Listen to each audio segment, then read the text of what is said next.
This channel does not promote any violent, harmful, or illegal activities. All content provided by this channel is meant for an educational purpose only. বিধানসভা ভোটের আগে তৃণমূল থেকে suspend হলেন হুমায়ুন কবির, আর Humayun Kabir suspend হওয়ার পর আমাদের সঙ্গে কথা বলেছেন। কি বক্তব্য, তার কি প্রতিক্রিয়া, শুনুন। তৃণমূল কংগ্রেসের কোনো সাংগঠনিক কোনো পদে হুমায়ুন কবির ছিল না, এখনও নেই।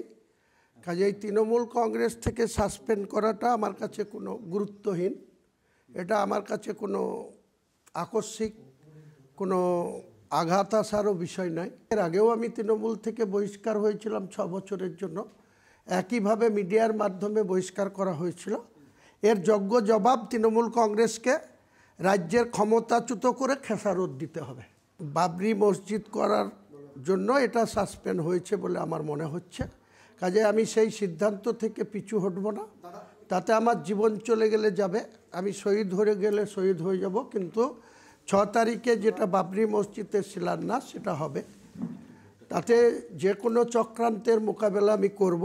এবং আগামী 22শে ডিসেম্বর বহরমপুরের টেক্সটাইল মোড়ে আমি নতুন দলের সূচনা করব বা নতুন দলকে ওপেন করব সাধারণ মানুষের কাছে, আম পাবলিকের কাছে, এবং বিজেপির বিরুদ্ধেও নির্বাচনে লড়াই করব এবং তলে তলে বিজেপির সাথে যাদের আন্ডারস্ট্যান্ডিং সেই তৃণমূলের সঙ্গেও লড়াই করব।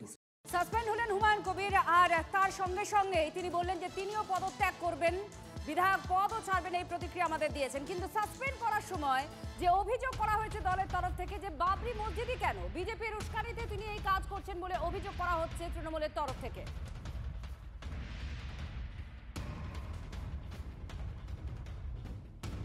ডেটে নিতে এতদিন সময় লাগে।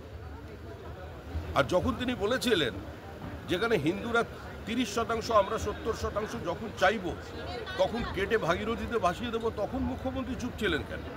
যেদিন ফিরাদ হাকিম বলেছিলেন প্রত্যেক মুসলমানের উচিত আরেকজনকে মুসলিম ধর্মে রূপান্তরিত করা আর খোলাখুলি দাওয়াতে ইসলামের কথা বলেছিলেন, সেদিন মুখ্যমন্ত্রী চুপ ছিলেন কেন?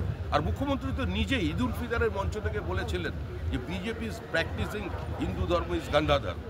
সেদিন ওনার বিবেক কোথায় ছিল? তো এগুলো সম্পূর্ণ নাটক। তৃণমূল ওখানে বাবরের রাজ প্রতিষ্ঠা করতে চাইছে। পশ্চিমবঙ্গের মানুষ শুধু নয়, ভারতবর্ষের মানুষ সেটা হতে দেবে না।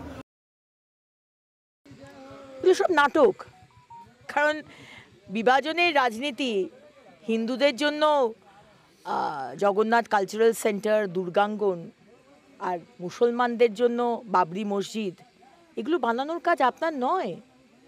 সাচ্চার কমিটিতে মুসলমান সম্প্রদায়ের যে উন্নয়নের কাজ করার কথা বলা হয়েছিল, মমতা ব্যানার্জি আপনি কি করেছেন? আপনি মুসলমান সমাজের জন্য কি করেছেন?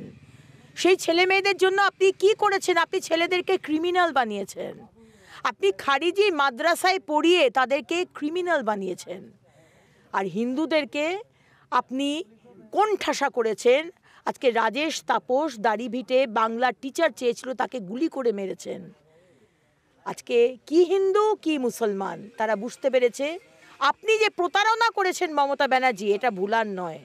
এর জবাব 2026 বাংলার মানুষ আপনাকে দেবে। সাসপেন্ড হলেন হুমায়ুন কবির, তৃণমূল থেকে তাকে সাসপেন্ড করা হয়েছে। তৃণমূল সাসপেন্ড করার পরেই তৃণমূলকে ক্ষমতাচ্যুত করার হুমকিও দিয়েছেন হুমায়ুন কবির। বাবরি মসজিদ নির্মাণ থেকে পিছু হটার কোনো প্রশ্ন নেই। 6 ডিসেম্বর বাবরি মসজিদের শিলান্যাস হবেই। অনর ভরতপুরের বিধায়ক 22শে ডিসেম্বর নতুন দলের সূচনাও তিনি করবেন বলে ঘোষণা করলেন হুমায়ুন কবির। আর বিজেপির উস্কানিতেই কাজ করছেন এমনই অভিযোগ তৃণমূল কংগ্রেসের। হুমায়ুন কবির ভরতপুরের তৃণমূল কংগ্রেসের বিধায়ক, একাধিকবার মুখ খুলেছেন যেখানে বিতর্ক তৈরি হয়েছে, এবং তারপরেও এর আগে বাবরি মসজিদ তৈরি করবেনই এ কথা ঘোষণার অনেক আগে থেকে একাধিক বক্তব্য সামনে এসেছে যেগুলো অস্বস্তি বাড়িয়েছে তার দলের। এবার তাকে সাসপেন্ড করা হয়েছে এবং সেখানে বারবার বলা হয়েছে যে বাবরি মসজিদই কেন, বিজেপির উস্কানিতেই কাজ করছেন এমনই অভিযোগ তৃণমূলের।